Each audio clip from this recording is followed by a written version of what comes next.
Buenos días, queridos estudiantes. Les saluda la profesora Zoila Lavado desde Lima. Esta es la asignatura de Ciencia y Tecnología de quinto de secundaria. Hoy trabajaremos la actividad número 2 que lleva por título Procesamos y analizamos datos de resistencia mecánica del plástico. Hoy vamos a continuar trabajando con la competencia Indaga mediante métodos científicos para construir conocimientos. Las capacidades que trabajaremos hoy serán: analiza datos e información y evalúa y comunica el proceso y resultados de su indagación. Como evidencia, enviaremos a nuestros docentes nuestro análisis de datos y la elaboración de nuestras conclusiones, aceptando o refutando nuestra hipótesis de la indagación. También vamos a evaluar y comunicar los resultados. Bien, queridos estudiantes, recuerden que tenemos dos criterios de evaluación para esta actividad. La primera, procesé y analicé los datos que obtuve de la resistencia mecánica del plástico para encontrar relaciones entre los datos. Y la segunda, planteé mis conclusiones respecto a mis resultados de la indagación sobre la resistencia mecánica de los plásticos con base en información científica. Bien, vamos a explorar junto con los miembros de nuestro hogar sobre lo que venimos estudiando, que es la resistencia mecánica de los materiales. Por ejemplo, existen muchas aplicaciones del estudio de las propiedades mecánicas de los materiales, como los que se utilizan en las curaciones dentales, por ejemplo, para el caso de tratamientos dentales, para hacer una prótesis dental. Y también se requiere para nuevas herramientas, entre otras cosas, ¿cierto? Ahora que estamos revisando la información y datos obtenidos en la actividad anterior, vamos a pensar en base a estas dos preguntas, ¿de acuerdo? ¿Cuáles fueron las masas que estiraban la muestra, pero que regresaba a su estado inicial?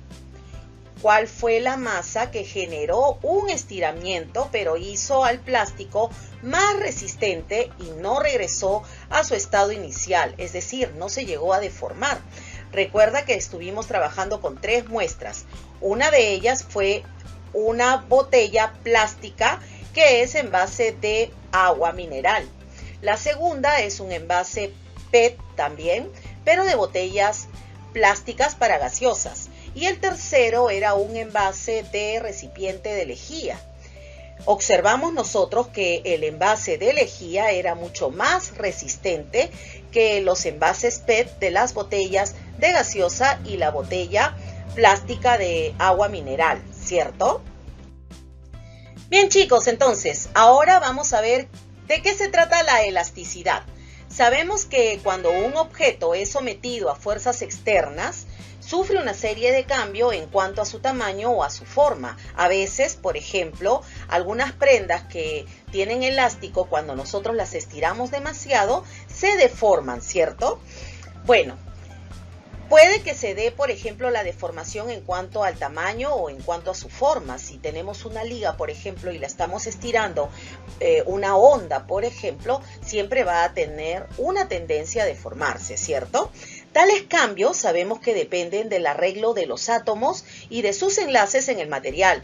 Por ejemplo, si tenemos un resorte metálico, este puede estirarse o comprimirse por las fuerzas externas. Por esa razón es que las cosas que tenemos alrededor utilizan estos objetos, ¿no? En el trabajo que hicimos la clase pasada, trabajamos con 3 grupos experimentales que eran en base a botellas plásticas. Y tuvimos un grupo control que realizamos con lo que es un elástico. Y este elástico, recuerda que está formado por material de hule y caucho, ¿de acuerdo? Entonces, sabemos nosotros que los elásticos siempre tienen una tendencia a estirarse. Es una de las propiedades que tiene el elástico, ¿cierto? A diferencia de las botellas, que son menos elásticas. Por esa razón es que cuando nosotros pusimos la botella de 1/4 de kilo y la de medio kilo, el elástico que estaba a 15 centímetros descendió hasta 43 y 45 centímetros respectivamente. Y esto se debe a que es un envase muy elástico. las ligas, las cintas que utilizamos nosotros son elásticas. Aquí se te está presentando el estiramiento de los resortes. Observa, tenemos por ejemplo en el resorte cuando no está estirado porque no hay ningún peso que ejerza sobre él, entonces no se produce el estiramiento. Sin embargo, cuando colocamos una masa, por ejemplo, imagínate que esta masa pese 100 gramos, estamos viendo que el resorte comienza a estirarse, cediendo más o menos a 1 centímetro. En el segundo caso, estamos observando que se le pone 2 pesas y entonces desciende casi hasta el número 2. Y en el tercer caso se le está poniendo 3 pesas y desciende hasta 3. Como te habrás dado cuenta, a medida que nosotros vamos incrementando el peso, el elástico comienza a estirarse mucho más.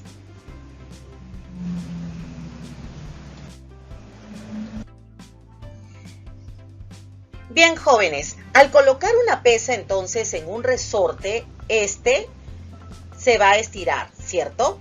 Al colgar más peso, entonces se va a estirar mucho más.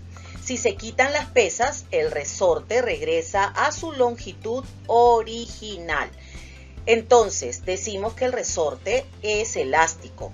Recuerda, la elasticidad es una propiedad de cambiar de forma cuando actúa una fuerza de formación sobre un objeto y este regresa a su forma original cuando dicha fuerza cesa.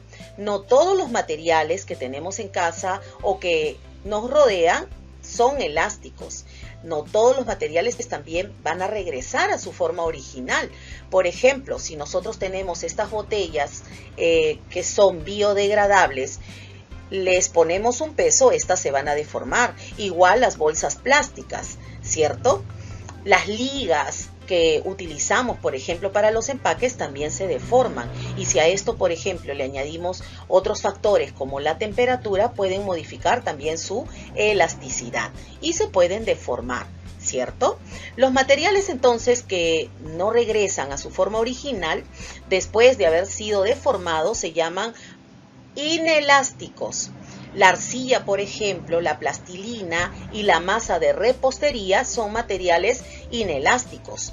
También el plomo es inelástico porque se deforma con mucha facilidad de manera permanente.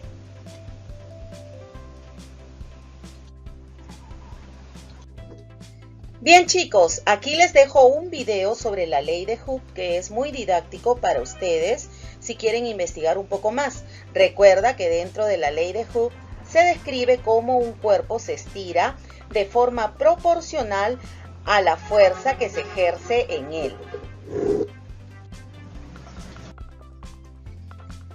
Bien, jóvenes, entonces recordemos, cuando nosotros colgamos una pesa en un resorte, actúa sobre ella la fuerza de gravedad. El estiramiento también debes tomar en cuenta que es directamente proporcional a la fuerza aplicada. Esta relación, por si acaso, fue estudiada a mediados del siglo XVI por el físico inglés Robert Hood y propuso lo que hoy día nosotros conocemos como la ley de Hood o también llamada ley del resorte. Así que si conoces algo sobre un resorte es gracias a Robert Hood. Y la cantidad de estiramiento o de compresión se representa como triángulo X, que significa cambio de longitud, y esta es directamente proporcional a la fuerza aplicada, F. Entonces, si un material elástico se estira o se comprime más allá de cierta cantidad, ya no va a regresar a su estado original y permanece deformado. Aquí podríamos pensar, por ejemplo, en esas veces que nuestra mamá nos envió a la tienda a comprar muchas cosas y fuimos con una bolsa plástica y cuando regresamos a nuestra casa, por ejemplo, trayendo el arroz, el azúcar, las verduras, esa bolsa estaba súper estirada y ya no la podíamos utilizar de nuevo, ¿cierto? Porque se había deformado. Bien, la distancia más allá de la cual se presenta la distorsión permanente se llama límite elástico. La ley de Hooke solo es válida mientras la fuerza no estire ni comprima el material más allá de su límite elástico. Con respecto a la tensión y a la comprensión, cuando se tira de algo, es decir, cuando lo estiramos, se dice que está en tensión. ¿Recuerdas las botellas que nosotros colocamos sobre nuestra muestra, que estaba en la muesca? Nuestro plástico estaba en tensión, ¿cierto? Estaba muy estirado. Cuando algo se aprieta o algo se comprime, decimos que está en compresión. Doblar una regla, por ejemplo, o una varilla, o la parte doblada en el interior de la curva que está en tensión, en tanto vamos a ver que esta parte interna curvada está en comprensión. La comprensión hace que las cosas se vuelvan más cortas y gruesas, mientras que la tensión las hace más largas y delgadas. Sin embargo, esto no es tan evidente en los materiales más rígidos, porque el acortamiento o el estiramiento es muy pequeño. Vamos a ver ahora las propiedades mecánicas del plástico. Estas son consideradas como las más importantes, debido a que constituyen los requerimientos en distintos ámbitos de las sociedades. La selección del grado adecuado para una determinada aplicación se basa frecuentemente en la selección de las propiedades mecánicas, tales como, por ejemplo, la resistencia al impacto, la rigidez y la resistencia a la tracción. Estas propiedades son medidas en ensayos realizados en los laboratorios bajo condiciones normalizadas, mientras que en las aplicaciones prácticas los materiales no están sujetos a una deformación simple y continua, además de estar sometidos a factores ambientales adversos. Por eso, cuando nosotros compramos un empaque plástico para adquirir, por ejemplo, lejías, detergentes, desinfectantes, nuestro champú o de repente una gaseosa o una bebida de mesa, estos envases han sido previamente evaluados en base a su resistencia, el impacto que van a tener, la rigidez y la resistencia también a la tracción.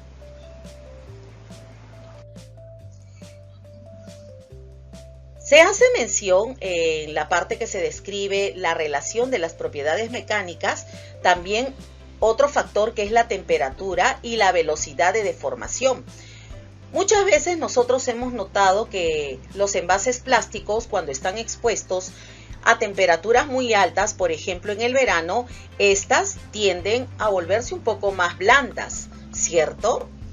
La comprensión básica del comportamiento de tensión, deformación de los materiales plásticos es de suma importancia para poder comprender el significado físico de las propiedades mecánicas. A continuación vamos a describir mediante el diagrama de tensión, de deformación, un gráfico como lo tenemos al final de la diapositiva. Para una mejor interpretación de este tipo de diagrama es preciso definir algunos términos que están asociados al mismo. Como verás, tenemos ahí, por ejemplo, una estructura que es plástica y que está expuesta al ambiente. ¿Y qué sucede cuando nosotros le exponemos al calor? Puede que éste se deforme, ¿cierto? Por el incremento de la temperatura.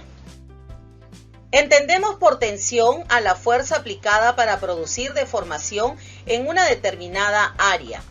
La deformación es la relación de la elongación a la longitud original y se expresa como una relación adimensional. Cuando hablamos de elongación, toma en cuenta que se está considerando que es el incremento de la longitud producida por una tensión de carga. También debes tomar en cuenta que a mayor tensión a la cual el material es capaz de mantener la carga aplicada sin ninguna desviación de la proporcionalidad de tensión-deformación, es decir, basados en la ley de Hooke, El comportamiento del plástico debajo del límite proporcional es elástico y por lo tanto las deformaciones son recuperables. Por eso es que nosotros vimos que en el envase de lejía este no se deformaba, ¿cierto? Pero la bolsa plástica sí se deformaba porque no era tan elástica. Esta parte de la curva que representa el rango de utilidad total para la mayor parte de las aplicaciones, es raro que los productos elaborados sean útiles para su uso si las tensiones a las que se van a estar sometiendo exceden este punto. Este valor de tensión está debidamente señalado en el diagrama de tensión de elongación que vimos en la diapositiva anterior, ¿cierto? Veamos, el primer punto en el cual ocurre el aumento de la deformación sin que aumente la tensión, estamos observando que en la parte central comienza a adelgazarse nuestra muestra, ¿cierto? A menos que se especifique otra cosa, esta tensión es la que corresponde al punto de fluencia. En el diagrama tenemos la tensión de formación, el punto de fluencia está señalado con la letra D. Ahora observemos con respecto a la resistencia máxima. La máxima tensión unitaria que un material resiste cuando está sujeto a una carga aplicada en comprensión, tracción o corte, cualquier incremento en la tensión lleva a la fractura de la muestra, como lo vimos por ejemplo en la botella PET que era de envase de agua mineral.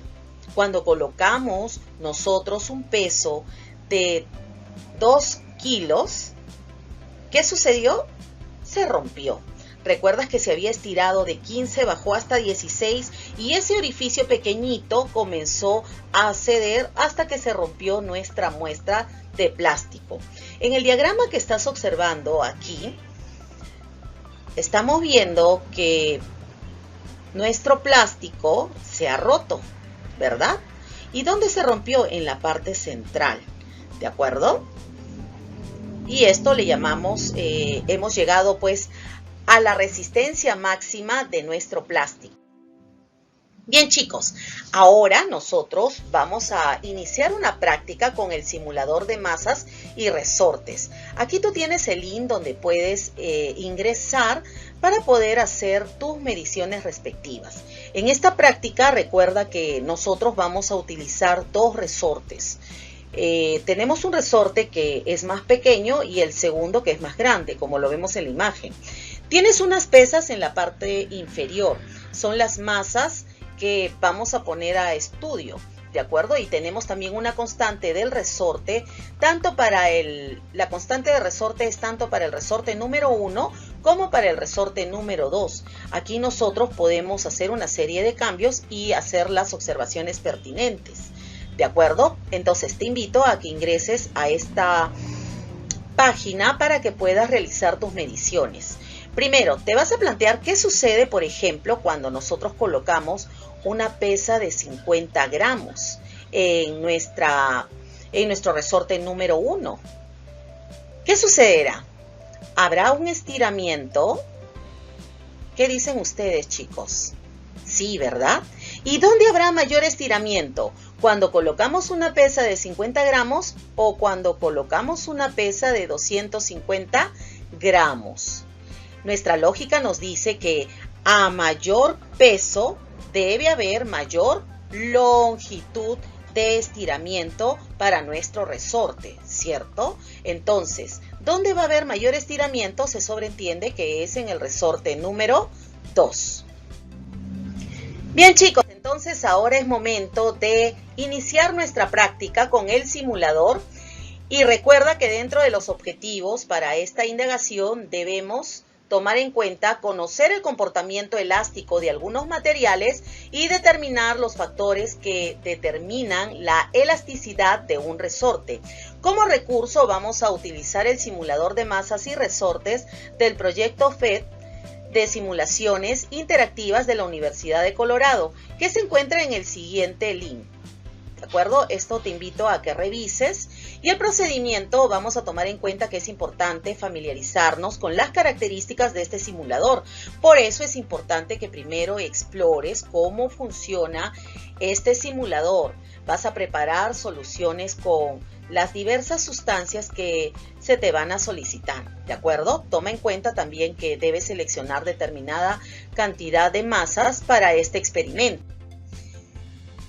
En cuanto a la acción, debemos tomar en cuenta que vamos a revisar primero la lectura, tomando en cuenta qué cosas son los amortiguadores, ¿no? Un amortiguador es un componente común presente en la suspensión, por ejemplo, de los automóviles, para que cuando estos pasen, por ejemplo, por los rompemuelles y tú estés dentro de él, no sientas un malestar al pasar el rompemuelle, no saltes dentro del vehículo, ¿cierto? Cuanto mejor sea el amortiguador de un vehículo, cuando pasemos por baches, no vamos a sentir ningún malestar.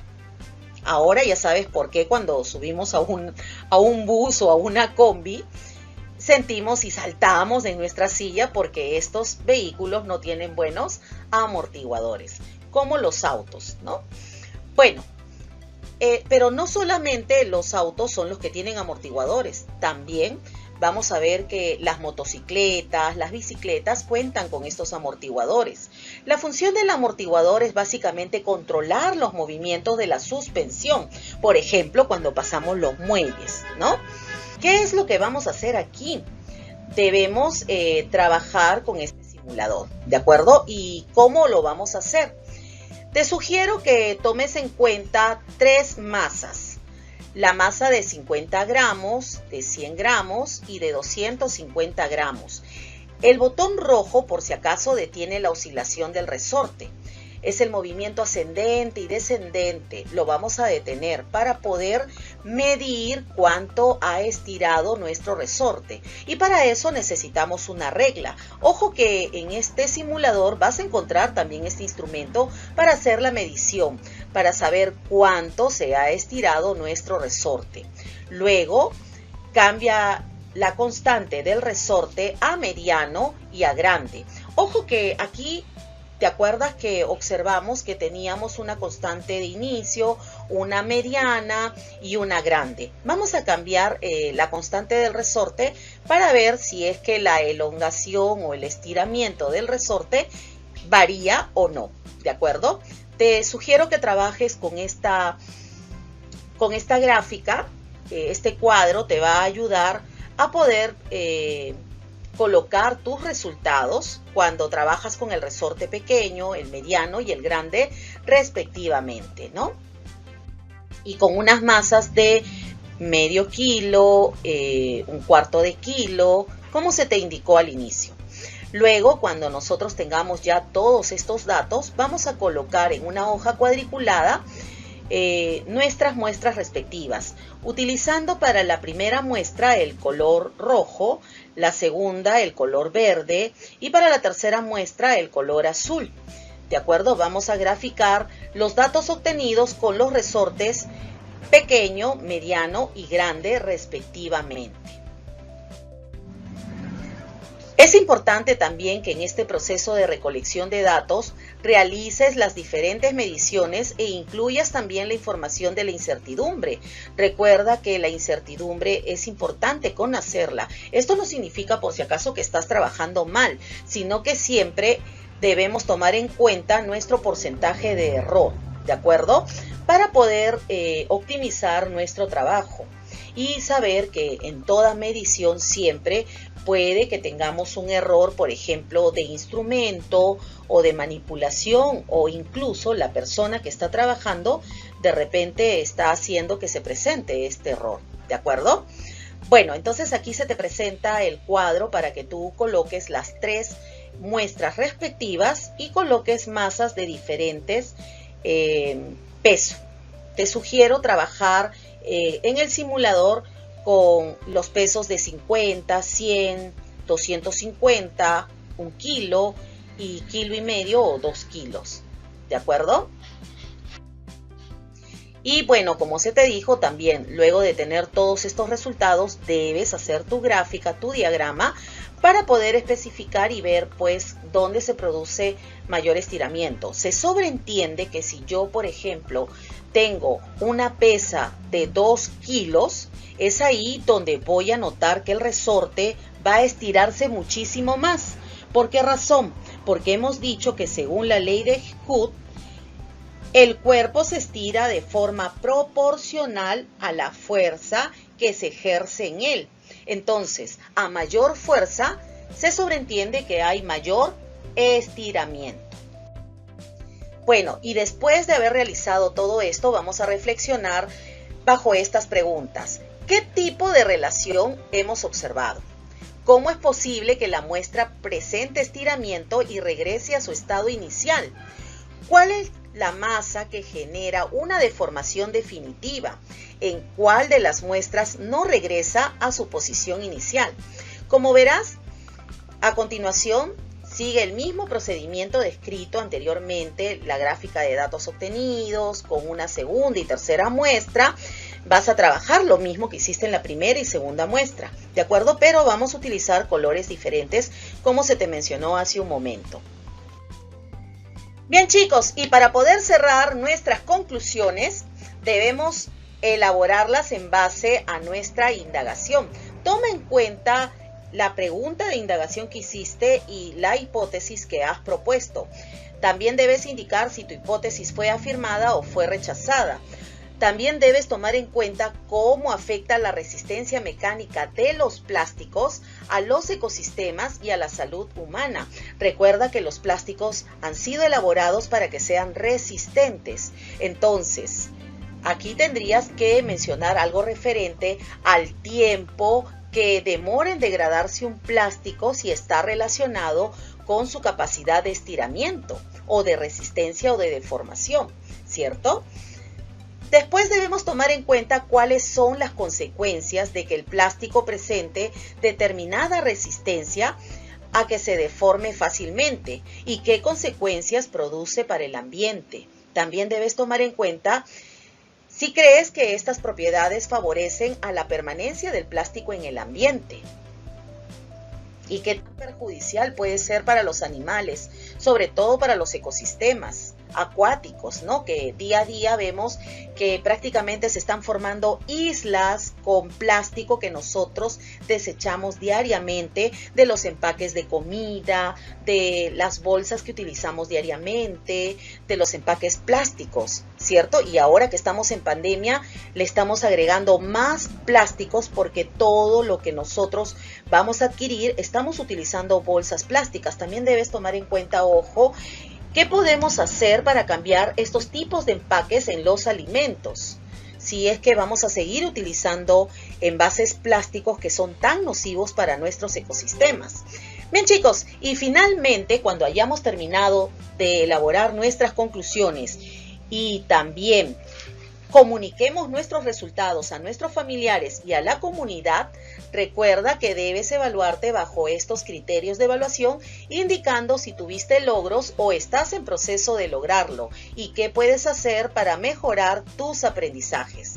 ¿Estamos? Bien, chicos, hemos llegado a la parte final de nuestra actividad. Conmigo será hasta la próxima oportunidad. Nos vemos.